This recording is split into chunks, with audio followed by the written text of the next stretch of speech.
I'm Rob Peters. I'm from Chicago, Illinois. Great. And tell us why you're here. Well, I heard about Faster EFT. As a practitioner, I help people change professionally. I'm also a corporate trainer and always looking for new ways, better ways to help people to be able to make real changes in their lives. And I found that Faster EFT is to be probably the most elegant form of change technique that I've found. Since it combines hypnosis, the focused awareness, which I've got training in, formal training, as well as the EFT. Robert and I had attended the same surrogate training workshop way back in Flagstaff, I think in '91 maybe, with Gary Craig. And I use that on a regular basis of helping people change. As a psychotherapist, as well as a counselor and corporate trainer doing executive coaching, I find it important to have a whole grab bag of techniques available to me in my toolbox, and this is probably one of the best that I've found. It's being able to help people not only through hypnosis, but the NLP and the EFT, integrating the three approaches here, find it to be very effective and elegant. What do you see are some of the main differences? EFT really focuses more on the disruption of the energy system, whereas the Faster EFT focuses more on combining it with the NLP and how we think, rather than it just be an energy system disruption, looking at it from the point of view of what's being triggered, what's being activated, what are some of the hypnotic trances that we're being automatically drawn into. And some are helpful and some are not. And this helps us, the Faster EFT method really helps to be able to identify what's getting triggered, and using that in a way of how you can help people move towards change. As Robert has said, we're always creating something. And why not create something that we want? Why not create something in our world that we desire that will serve us? Most people walk around in trance most of the time anyway. So having a useful trance, having a trance that will help people to be able to reach their goals is really what I've been working towards, and the Faster EFT method is an elegant way to be able to combine those approaches. So that's one of the differences that I see. It also is elegant in the sense of, instead of avoiding certain issues, I mean, I really like the poking and prodding, the bring it back, let's work on it. It reminds me of the story of Richard Bandler, or the first time when somebody called him up and said, you know, she's got this phobia of chewing gum. And of course it was born out of a trauma when her father held her outside of a tram and chewed gum. And that was the one thing she focused on. Well, when she showed up for a session, Richard Bandler's chewing gum, you know, to see, yep, got to provoke the response. So rather than trying to avoid issues, this Faster EFT approach, and Robert goes right for triggering, activating what is that trance state. And then I really like find elegant in the method of changing the memory itself. Because it's one thing, you know, I was trained in the traditional, you find out why, you know, the Freudian concept of understanding your issues, and once you understand them, then you change. That's not how change happens, or at least how I've experienced change, or help others experience change. There's a certain amount of folks that, you know, you point out, here's what you're doing, and consciously they're able to go, oh yeah, okay, now I can do something different. But most changes, most difficult changes, most traumas, and those places where folks oftentimes get stuck, have to do with unconscious processes. And as Milton Erickson talked about, the goal of therapy is to make conscious the unconscious. This is a very elegant way of bringing up to consciousness that which heretofore had been held in unconsciousness, as an ally and as a resource rather than as the enemy. So I really like what Robert does in terms of identifying the unconscious resources as a positive resource state rather than the enemy or the saboteur or working against you. In the analogy I like to use is the two horses, your conscious and your unconscious. If they're pulling in the same direction, you can achieve anything. But if one's going in one direction, which from previous trance states, your learnings, that the protection may take you in a certain direction. It doesn't matter if your consciousness is saying, I want to go that direction. You're not going to go anywhere. You're going to get stuck.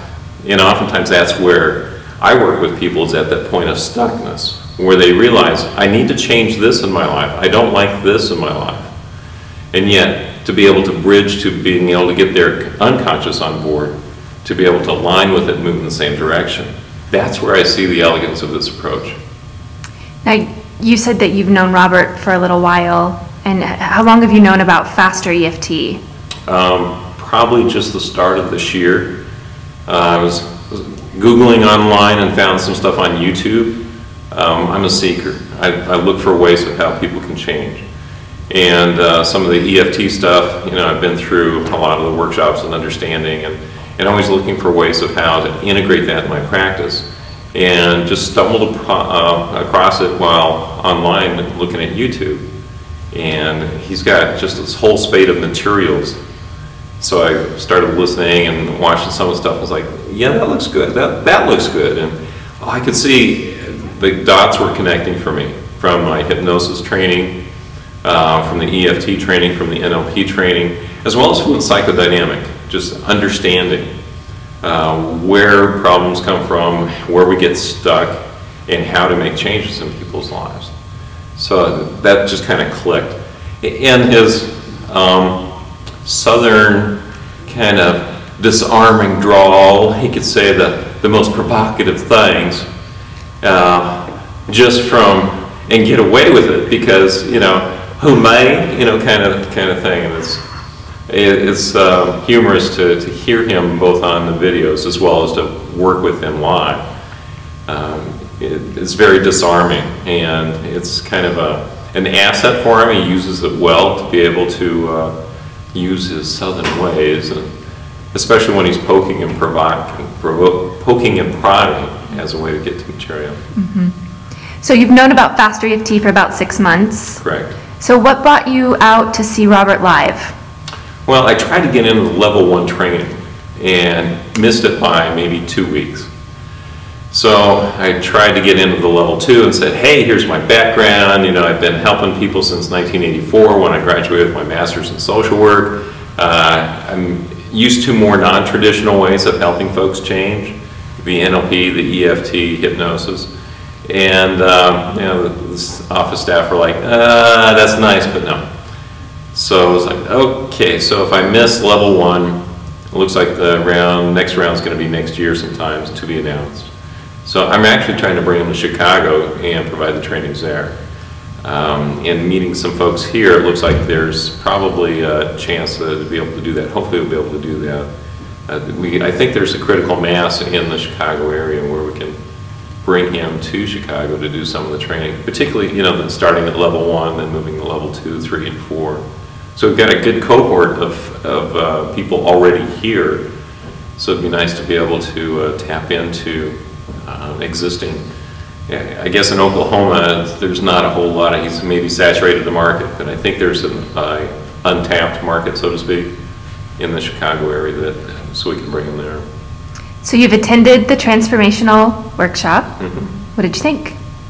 I like the first day on theory. I mean, that's understanding. In that's really the meat and potatoes for me. I have to understand something first, the theoretical underpinnings.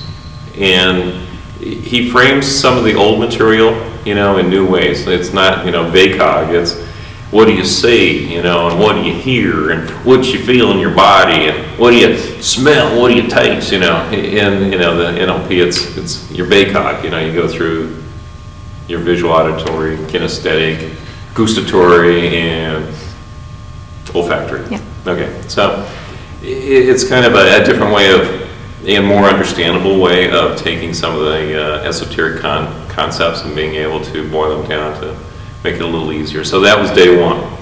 Day 2, I found we're in the middle of right now in some of the experientials and demonstrations. That's real helpful just to see how he brings some of these things into focus and applying. And have you personally had any Faster EFT sessions? As a matter of fact, yes, by Skype. My coach is also here. and she's a level 4 practitioner. So I've had like 3 rounds of 6 trainings, 6 sessions with her. We do that in Skype, so it's an easy way to be able to maintain contact, weekly contact, and maybe an hour, maybe 2 hours, just depending on what's up for me. And have you found personal changes and growth? Yeah, I think that one of the practitioner's dilemmas is kind of like the shoemaker's kids don't have shoes, and so it's an easy thing to avoid. Here I can help everybody else on the planet, but my stuff is my stuff, thank you. And so part of it is also looking for, I need to experience this first and know it's effective for me personally before I'm going to roll this out to my clients. And I've got a spate of clients now with a lot of different problems, and I'm like, how can I apply this to, got one client that is working with a porn addiction, another client that he was a sexual molester when he was a kid, and now he's married and looking at becoming a father.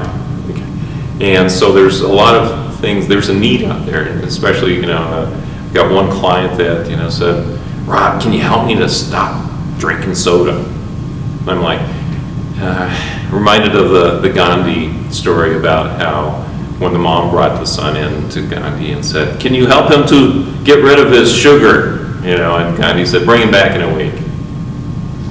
So, boy came in and Gandhi worked with him, and afterwards the mom came up to Gandhi and said, why did you ask me to bring him back in a week? What, couldn't you have done this a week ago? And he said, I had to do this first for myself. Yeah, so that's what I'm here for, is to work on stuff that I have so that I can be a more effective practitioner. Having gone through the process and knowing that it's a similar process for others, it'll never be the same. And I think that's the beauty of being able to take the concepts and to apply them in a specific situation without doing a cookie cutter. And that's the beauty of what Robert does. It's not a cookie cutter. There's theoretical underpinnings that help you understand what's going on, what to shoot for, in terms of therapeutic interventions and what you're working towards. But it's not a cookie cutter. And that part is I find real appealing as well. And Robert G. Smith, the man, what do you think? Well, he's a hoot. His southern accent's very disarming. Yeah, and you can tell, he's done a lot of work on himself, and that part speaks volumes to me. Somebody that has walked through the valley of pain and death, and has been able to survive and know that they can be okay using this stuff. So I find that to be more important. There's another thing that I haven't talked about that I find real appealing, is that this is an evolving process. Okay? It's not like, here it is and this is it. Even Gary Craig went through, he was doing muscle testing way back when, and it kind of changed how he conceptualized EFT as well as how he applied EFT. And I see Robert doing a similar thing in terms of being able to take the concepts and improve them, heighten the game. Watching his earlier YouTube videos, spends a lot of time on aiming. And now it's just like, okay, you got that picture in mind, okay, let it go. So there's very little time spent on aiming and more time on changing the route. I love his analogy about Pavlov and the bell ringing, and automatically going to a place of, the bell rings and automatically going into trance, and whatever that you end up is not being something necessarily that you like. Being able to change those neural pathways, ring the bell, and go a different place. And those things I find real helpful. I use those metaphors when I explain them to my clients as well. How do I end up there? How do I end up doing the stuff I don't want to do? Ringing the bell purposely, and then forming different neural pathways to what you do want, flipping those memories. And what do you see for the future of Faster EFT? Well, I could see this going a couple ways. I want to learn as much as I can about how to specifically help people change. And if that means, level 1, 2, 3, 4, whatever, and instructing, I do corporate training anyway, so I'm looking at ways of how I could build this in as a way of spreading the word. By the same token, there's going to be a lot of, I don't want to say dilution, but there's a lot of other things that impinge on other change techniques that can be grafted onto Faster EFT model that I think could really morph it and change it. So on a broad scale, what I conceptualize is it either getting more narrow and defined, which it necessarily wouldn't be bad, and being able to really describe theoretically. I've seen one book. I'd like to see more that really gives more of a detailed approach about those theoretical underpinnings. Robert just speaks off the top of his head. So that part of it, and that's fairly consistent what he says, which is important. But to have that canonized, so to speak, to have that kind of as a volume of this is Faster EFT, to differentiate it from everything else on the planet. So I can see it either getting more narrow in scope or getting more inclusive, which would broaden the range of folks that it would appeal to, as well as the application of it. So it's, and I kind of face this in my own private practice about, am I just going to be using Faster EFT or other approaches that I find helpful? And the answer is I find whatever works. I want to have a lot of tools in my toolbox to be able to help my client to be able to make the changes they want. And Faster EFT is a wonderful tool to have in my toolbox. Great. Well, thank you. You're welcome. Thanks so much.